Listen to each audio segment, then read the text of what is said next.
What's going on, people? I wanted to do an update. I had just went to sleep on this channel, on this poker channel, so I wanted to give an update. People were wondering what happened to this dude. Another one bites the dust, etc., etc. So I wanted to give an update. The long and the short of the story for me is that I kept playing. I kept playing poker. Uh, was doing well. Taking the ups and downs of poker. Overall, coming out ahead. But I had an incident occur with a family member that kind of led to the end of my poker career. So I had a family member that got in trouble financially with their house, got behind on payments. So to help out, I took my poker bankroll and gave that to them to help them out in their financial situation. That kind of put an end to my poker playing career at the time. Totally wiped out the bankroll, and that was the end of that. So no, I didn't go bust. I didn't go broke, but I did run out of money in that sense. I didn't have anything else to go off of, so I went back, got the good old job, and yeah, a lot of stuff has happened since then, man. I ended up going back to school. Uh, at the end of that, I ended up getting into software development, and now that's what I do. I'm a software engineer, making great money, six figures, etc. I work remote from home, right where you um, see me taking this video at. This is my home office, and I wake up every day in my PJs and roll over here, and I work remote with the team out in Denver right now, and I'm doing well. I'm getting paid very well. Like I said, six figures, over 10K a month. So I got no complaints. I haven't played poker now probably in I haven't been down to the casino and played poker properly, and it's probably been over 2 years or something like that. When they came out with the Nevada legal online poker, I dabbled around in that a little bit, which was cool. It was fun, kind of brought back memories. But I never got back deep into playing poker anymore. I mean, I could now. This has been the first time in a long time where I like the old saying, "There's more money at the end of the month than month at the end of the money," which is what it used to be when I was going to school and kind of struggling through that. It was a real struggle. We were robbing Peter to pay Paul and having lights shut off and all of that stuff. But now, the payoff is real. And just FYI, I'm not even using my degree. I went to school for audio production to be a recording engineer. And when I got to the very last class of that, I found out that they could only get me a job here in town paying $12 an hour. So that's bad on me as much as it is on the school for not informing me of that. I should have done my own research in that as well to figure out. But I had plans to not stay here in Vegas, to move out to LA, and because they've got probably 40 times the amount of recording studios out in LA than they do here in Vegas. Vegas really only have two big players for recording studio. Odds on the west side, and then the studio at the Palms. Everything else is small, mom and pop boutique places.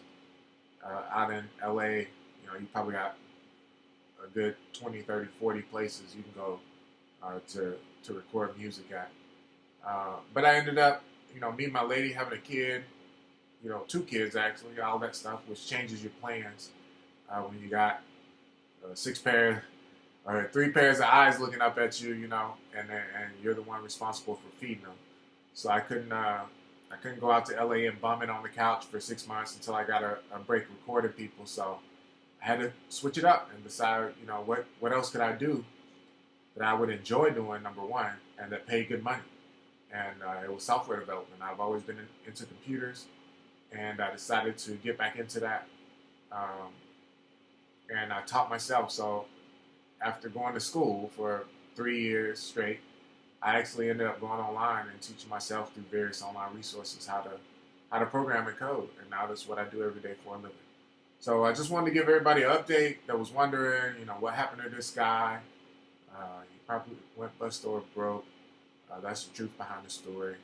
My bankroll just got donated to a family member that was in need, and that's it. I don't feel bad about it. If I had to do it again, I'd do it all over again. But do I miss poker? sometimes I do. I missed. I kind of miss going down and sitting at the table, and I miss the strategy of it. Is what I really miss. Kind of going man against man. The feeling of winning a big pot, pulling off a slick bluff or something like that. It's cool. Um, but I don't miss the swings. No matter how good you play, you take those swings. And I'll go for getting this 10K check every month for sitting in front of my computer uh, over the swings of the poker world any day. I got long-term goals, 5-year goal to be out of or to not have to work anymore. Anyway, I'm really smart with my money now and invest in real estate. And I've got a 60-month exit plan that's doing pretty well on course. So, if you got any questions, you can leave them below. I just checked on this channel like a week ago. I had totally forgot about it, to be honest, because it's been so many years. But I'll see them now because I have the email for this channel hooked up to my main email, so I see all of the comments and posts that are posted. So leave a comment below if you want to know. I'm going to have a whole nother channel. That's talking about my software engineering journey, how I got into it, what I do on a daily basis, and all of that for people that are interested in software development or being self-taught and doing this, and that it is possible. You don't have to be no young kid that's been programming since you was 2 years old, and now you're 20 and you're a whiz kid. I was in my mid-30s before I, taught myself how to program, and now I got a job, less than 3 years later, really almost less than 2 years later. I went from making about 30-something thousand working at a hotel, supporting a family of 5, to making over 120K, a year. So that's it. Like I said, leave the comments below if you want. I will put a link to my programming channel down below as soon as I get that channel up and running. There's going to be a programming channel, a real estate investing channel, so that you can follow my journey there.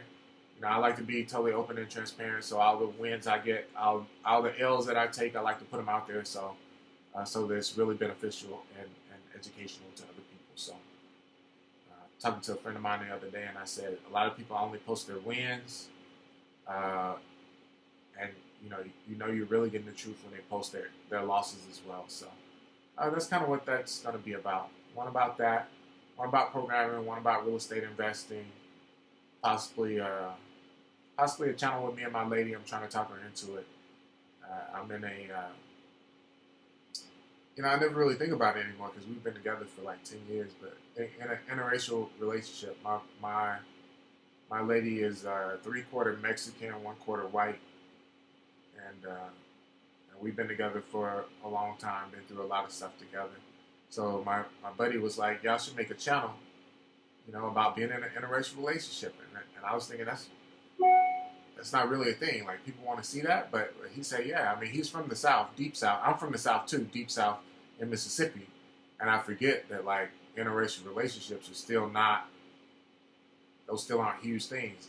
Or when you go somewhere like Atlanta, which is a overwhelmingly African American city, you really see African Americans with African Americans. But when you're out here on the West Coast, man, it's a totally different feel. You're out in California or out here in Vegas or whatever. One of the reasons I love Vegas is because it's so diverse.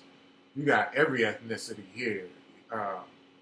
Everything. Not just in Mississippi, it was all black and white. Like 90+% of the population of Mississippi is either Caucasian or African American. And then everybody else is kind of lumped in under other. But out here, man, it's like, it's a melting pot. You get people from Mexico and every other Hispanic country all the way up to the border.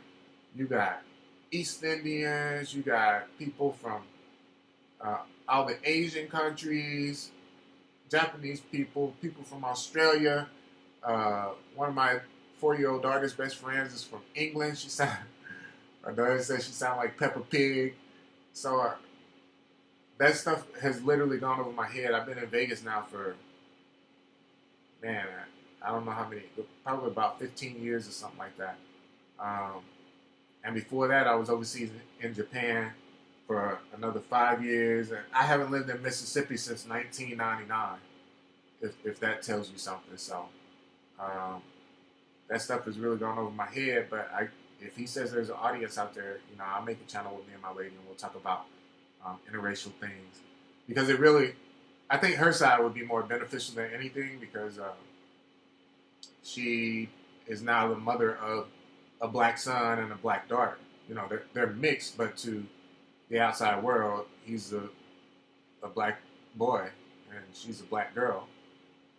And so a lot of things kind of hit her heavy when all of this like police brutality stuff started happening and stuff. She never had to pay attention to it until then. And now those black boys that they're, is it the Tamir Rice kid, 12-year-old, they pulled up and shot him within 2 seconds because he had a toy gun at the park.